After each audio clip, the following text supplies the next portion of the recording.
A Sustainable Mind, Episode 1. This is A Sustainable Mind podcast, where we delve into the minds behind today's most impactful environmental campaigns, organizations, and startups, inspiring the environmental changemakers of tomorrow. I'm your host, Marjorie Alexander.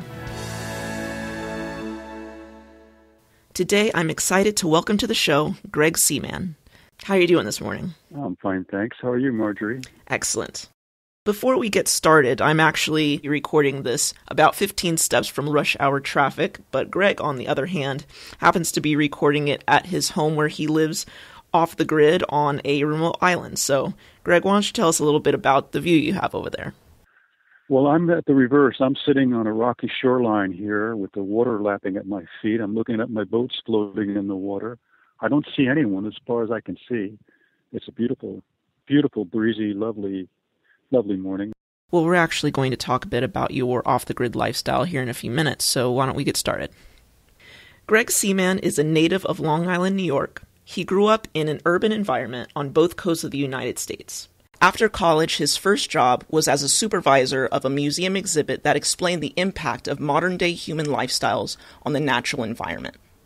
Since then, he has chosen to be more Earth-conscious and founded the company Earth Easy, where he and his family provide solutions for a more sustainable lifestyle. Tell us a little bit more about your background, more specifically how you grew up. Is there any way that sustainability kind of entered into your family lifestyle growing up? Yes. I grew up on Long Island in a suburban community. We had a forest nearby and a water system that ran through the forest, a series of lakes and streams. And as a child, I found that to be the area where I wanted to spend most of my time. I wanted to be in nature. My friends and I, we were always either there with our fishing poles and just exploring nature. And I found that life, even from grade school, seemed very competitive and aggressive in a sense that competitiveness is aggressive. Not necessarily bad, but aggressive. And it just seemed a bit much. And I found peace and refuge in nature. And so I found myself going to nature quite often, not just for entertainment, but for peace and refuge, and to give me a perspective on modern life. I mentioned in your introduction that you worked for a museum on a particular exhibit. And was that the moment at which you decided to kind of pursue Earth Easy, or was it something else that you learned or a light bulb that came on that caused you to pursue that? It was step one of what led me to the ultimate development of Earth Easy. One of two steps. And so the exhibit was called Can Man Survive? And it was a two-year centennial exhibit for the American Museum of Natural History in New York City. I was hired as a supervisor. And the museum, the exhibit had a bunch of video displays of all the different ways mankind was impacting the environment. And it was, there was an alarmist tone to it. Can man survive? We needed to address these problems. So I saw these videos day in, day out for all the time that I worked there. And, it just sinks in, the truth, the reality of it, you just can't deny. I finally came to the conclusion that I just had to figure out how to live a life that was in keeping with sustainability. I felt that after having seen all this information, I would be living a lie if I didn't try to craft my life in such a way that it at least tried to reduce my impact and tried to live in the parameters that we need to live within. So that job was a big turning point for me in my commitment to try to live within the restraints of a healthy environment. How did you find that your perspective of how your impact in the environment changed when you started to build your family? I know that there are some people that call it the baby effect, that once you start having children, your life changes and, all of a sudden you have to provide for this young person. But in your case, it probably had a bit more of an effect on how you saw your impact on the natural world. Well, it is quite a change in consciousness when a child is born to you. I find one thing that you might not expect is that suddenly that child is the center of your universe. And really, up until you've had a child, we each are the center of our own universes. We're thinking of our own welfare and our own future career paths and our own lives. And we've been living that, thinking that way all our lives. Suddenly a child is born. Suddenly the whole equation changes. That child is the center of your universe. At least that was how it struck me. So you want the best for your child. I was prepared for having children. I wanted children for years, and so I planned for having children. My wife and I planned for having children, and our biggest plan was how and where we were going to live. And by then we decided we were going to both leave our careers and try to live a more back to nature lifestyle. As it turned out, an off-grid lifestyle. It's opportunity popped up where we could find a place that was affordable, was very remote and and off-grid, and we would be entirely independent, craft our lives as we saw fit. But I knew that as a young parent that the child would be fine with this. Children only need to be with the parents. They don't really care if they're moving or where they particularly live, at least when they're young. And so I felt it was a good time to make this change. We had a brand new baby, 3 months old, and we moved to an off-grid remote location. Part of my reasoning for wanting to do this was, of course, my commitment to environmental stewardship. But my other reason was I wanted to spend time with my children when they were children. I didn't want to get caught up in a career path that would split my time between my family and my career. And so it was very important to me that I give everything I can to my children. Mm-hmm. And so I felt this was a really great opportunity, not just to explore a new lifestyle, but to be able to raise our children close. They were with us all the time, every day. And that was one of the great rewards of living this lifestyle. So that actually brings us to a wonderful point. On several of your blog post pages, you talk about living off-grid, and when I've mentioned this term in, let's say, mixed company, so a room full of people that may not be as earth conscious or maybe a little bit more attached to the modern conveniences of life right now, I find myself noticing that they have a bit of a cringe, or that they think that people live in caves and that they don't have running water. So take a moment and tell us a little bit about what living off-grid means for you. Well, it's a beautiful, independent lifestyle. It is, it's a chance to create a family and sort of, in a sense, create your own little life the way you would like it to be, as if you're starting from scratch. And in a sense, you're not falling back on reasons and rationale for being a certain way because of conditions life had put you in or the condition you were born to. It was a chance to start over. And so we just aligned our priorities, which were children first, and then building bit by bit, we built our homestead. And it was a lot of work. We knew it would be a lot of work. We have way less free time than our peers living in urban settings. You simply work all the time. Right. but if if you're where you want to be and you're doing the work that is building your dream, it's not really work. I define work as doing what I don't want to do. Mm-hmm. And so sometimes sitting in a confined space of working, like one of my former jobs, was actually less appealing to me. I'd rather be out splitting firewood or doing some heavy labor, just because it feels good to use your mind and body together, which is another benefit of this kind of lifestyle. It's a helpful lifestyle because you're outdoors and you're exercising all the time and you're living off of the fruits of your labor. So it's very satisfying both on a physical way and on a psychological way.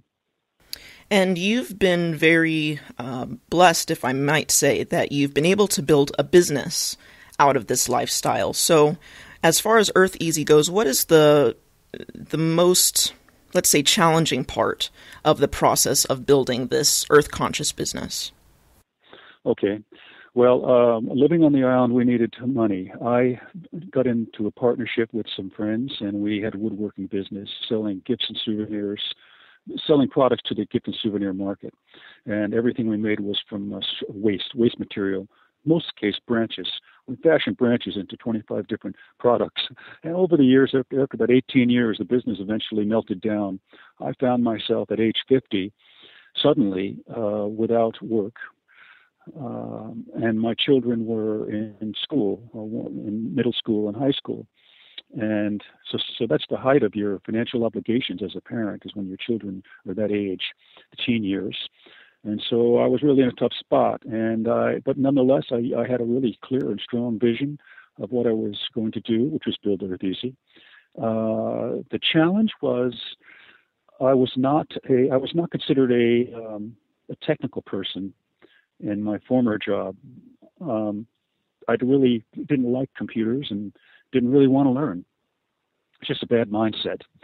But now I was forced to it. So the biggest challenge for me was learning web design, learning coding, learning how to use the computer, and learning how to use the specialized software. Dreamweaver is a very complicated web program. I had to learn that. Photoshop. Yeah, so there was a steep learning curve, and that was the toughest part. So you've actually been able to bring, actually, at this point, your entire family on to help you with that business on the technical side as well as the administrative side. Talk a little bit about what's been rewarding about that process, since you've built your family on this, on the premise of, living more lightly on this planet. You don't need so many of the modern day distractions, but really just be very present in the moment. What's been most rewarding about going through this process with your family? Well, it's all been rewarding. It's been tremendously rewarding on every level. It's wonderful to see your children grow in a healthy environment and love where they live and learn multi-level learning. In other words, they're learning all the academics and things they need to learn to live in the modern world should they choose that path. They're also learning all the physical tasks. They're learning how to collect, how to gather food, how to cook food. They're learning how to fish. They're learning how to hunt. They're learning how to garden. They're learning how to build. So all these things are very satisfying for a parent, for any parent, to see their child learn. For me, I had the double benefit of as I was learning as I was teaching myself web design, one of my sons was also teaching himself web design, and he was ahead of me. He actually had his own little web design firm when he was 14 years old. And so I called him my internet guru. And whenever I was really stuck with a problem, I would go to his room and ask him for help. This really honors the child and empowers the child. It's great when a child can grow past the parent in ability or in aptitude. And I think it's important for a parent to recognize that and let that child, get ahead of them in some area. And so in this case, it was great for his self-image and for his self-esteem. And it was great for me because I had an in-house tutor, to help me with some of the tough challenges. Yes, that's very convenient. So in a sense, he had some ownership of the original Earth Easy site, and so he felt that. And then after the site got it took a few years for the site to really gain traction. And then as it gained traction, one of my older sons, I decided to. The site was designed as content only, no products, only content. Mm-hmm. My goal was to build a quality content platform that would attract traffic based on its integrity, the integrity of the content. It was not biased by me trying to sell anything. And so, and I figured once traffic comes, then we'll figure out how to monetize the site. You can always figure out how to make money if you've got traffic. And so that's absolutely true. I didn't want to start with how do we make money. Mm-hmm. I feel that's a mistake. And so how do we produce quality? That's what we're really trying to do.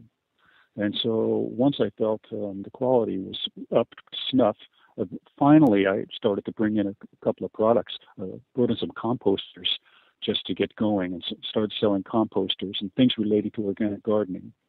And then eventually one of my sons came in and took over that side of the business. And he had a natural flair for it, and he's done well. And then the other son, a year later, came on to help with the technical aspects of it. The site grew exponentially.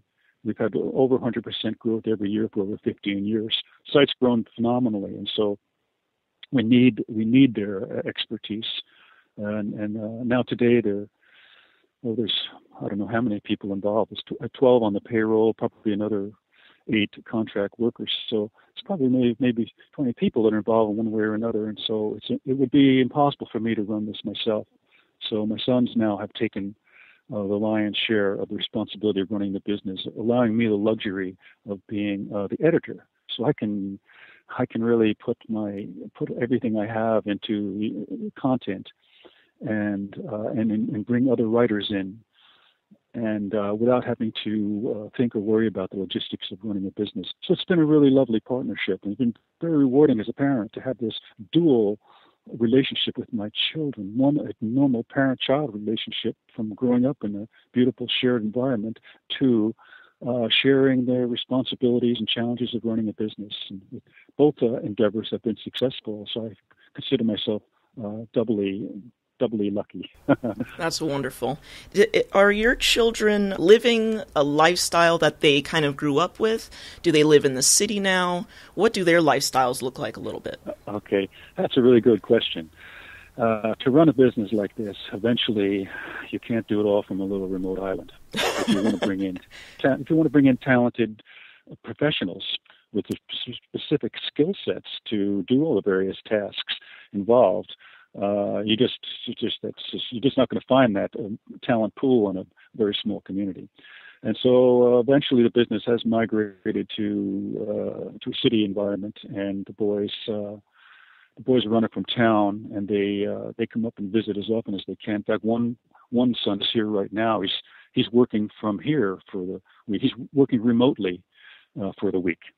But so it's been tough for them reconciling their desire to live the way they grew up and their temporary quarters in town. They both see, however, that it's a temporary situation, and one is already entertaining ideas of moving to a more rural area that he can work from remotely, while the other runs the business. The other, meanwhile, is committed to staying in town, but every weekend he goes on nature. He's an absolute nature buff. Every weekend he's very much into mountain climbing right now, and so every week he does what he calls a peak a week. So every weekend he gets together with friends, and off he goes up some mountain, or they go out on one of the boats, and so they're out in nature every weekend without doubt, without fail. So that seems to be enough to satisfy their nature quotient for now. Right. Very cool. So it's actually a very interesting point, because I think that a lot of people feel as though they don't have a choice, or they might not even be educated enough to consider that they have the choice to not live in the city, to not work the 9-to-5 job, to not spend your entire life living in a concrete jungle in this, kind of endless cycle of work to pay off the bills, to live in a home so you can sleep, so you can go to work the next day. So I think it's actually a wonderful opportunity to be able to say, I'm going to take a pause and get a little bit closer to nature, reset, find some congruency within myself, and then we can, resume the regularly scheduled program of work. Well, there are more opportunities today for people to live like this, even part-time, than ever before. And for two reasons. One, demographically, the trend is migrating towards urban areas, which means rural areas, actually, land prices are staying the same or going down. There are lots of land opportunities for people now who want to purchase or rent or lease a place that gives them their nature satisfaction. But thing two, which is the really big development that's happened in the last 15 years, is the internet. Suddenly, the internet is available even to remote rural areas, and it opens up tremendous doors of opportunity, not just for staying in touch with your you're seeing in town or your job, but also to actually create jobs, to find work. It opens the gates to all sorts of opportunities, especially because the cost of living is low in rural areas. Suddenly, the playing field is almost reversed. People can run a business from a rural area, and they don't need to make a ton of money to make it work. So yeah, the equation has changed, and the internet is the reason why. And so there are lots of opportunities for people to have any life that they choose. You just have to be willing to, I suppose, take a risk and believe in yourself, and it's just step out of the box and try something new. Do you ever hear the suggestions given by our guests and think, yeah, that's great and all, but I don't have the time, the money, or even know where to start? Or maybe you just want someone to go through the journey with you. Well, this is your chance. If you're looking to live a more sustainable lifestyle each and every day, join the Sustainable Lifestyle Challenge. Each day, I will challenge your actions and your mindset to be more eco-conscious. You will have the full support of the Sustainable Lifestyle Challenge community, as well as myself, and we'll be with you every step of the way. Oh, and did I mention it's 100% free?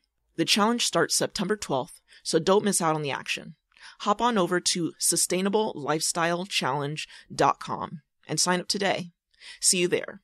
Again, that's sustainablelifestylechallenge.com.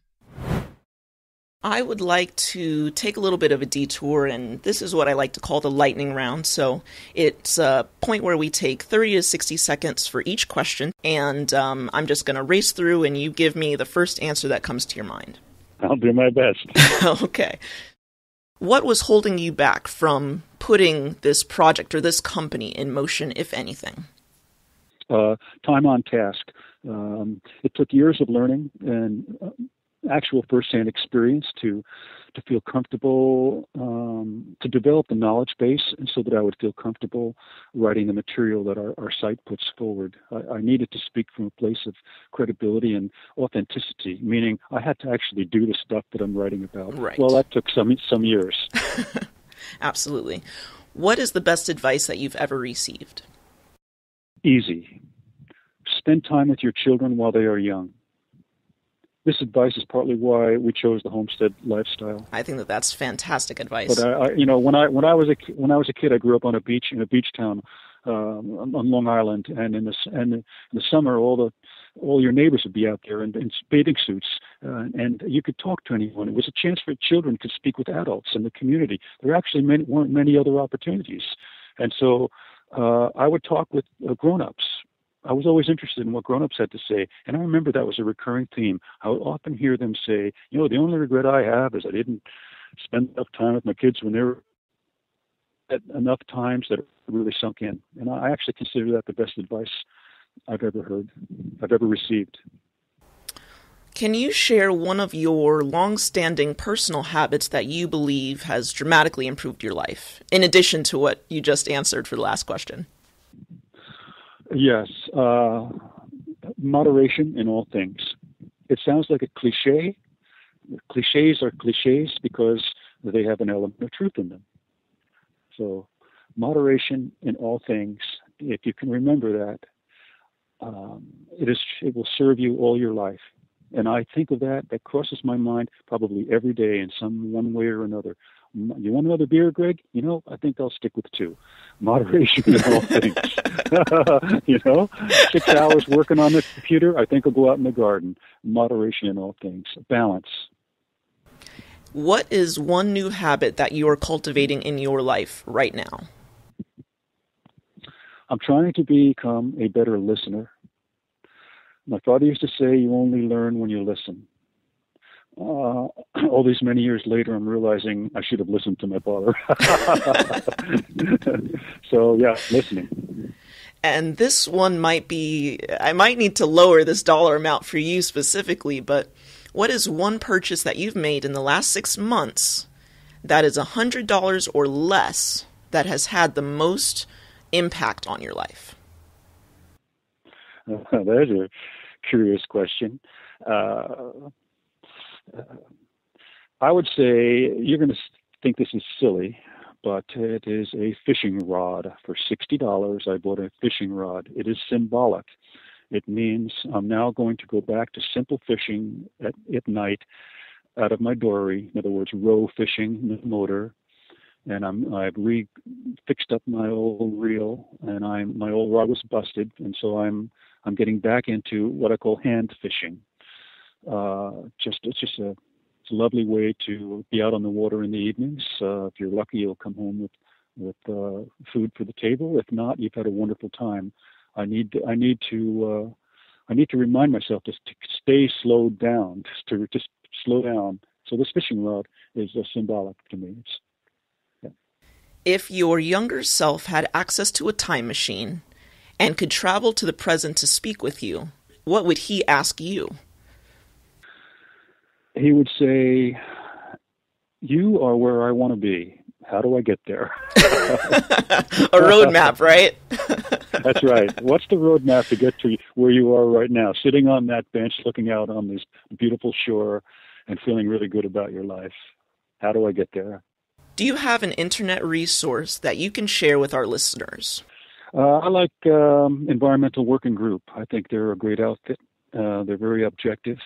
They're all over the map. They cover so many different environmental issues, and I find them a very credible source. So I go to them regularly. The Environmental Working Group, EWG.org. Wonderful. And I will be linking that up in the show notes so people can visit asustainablemind.com, search Greg Seaman in the search box, and it will lead you right to the show notes page where all of this will be linked up. Okay. What book would you recommend to sustainable minds out there that are hoping to shift their mindset and become the change that they want to see in the world?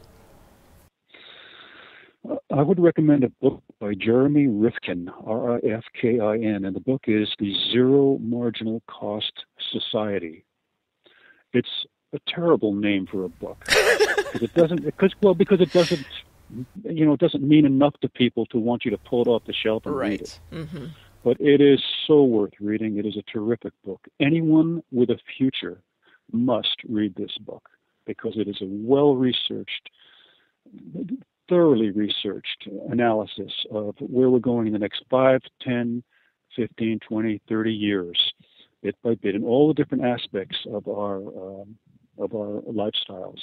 And it's a very encouraging book. It's optimistic, but it's different. The life change that we are going to be coming up with so much change. We're going to be confronting so much change in the next 5 or 10 years that people who are young, anyone who is not retired, needs to be aware of the direction that we're going so that they can position themselves to benefit from the life as it's going to be unfolding. And it's a very encouraging, optimistic book.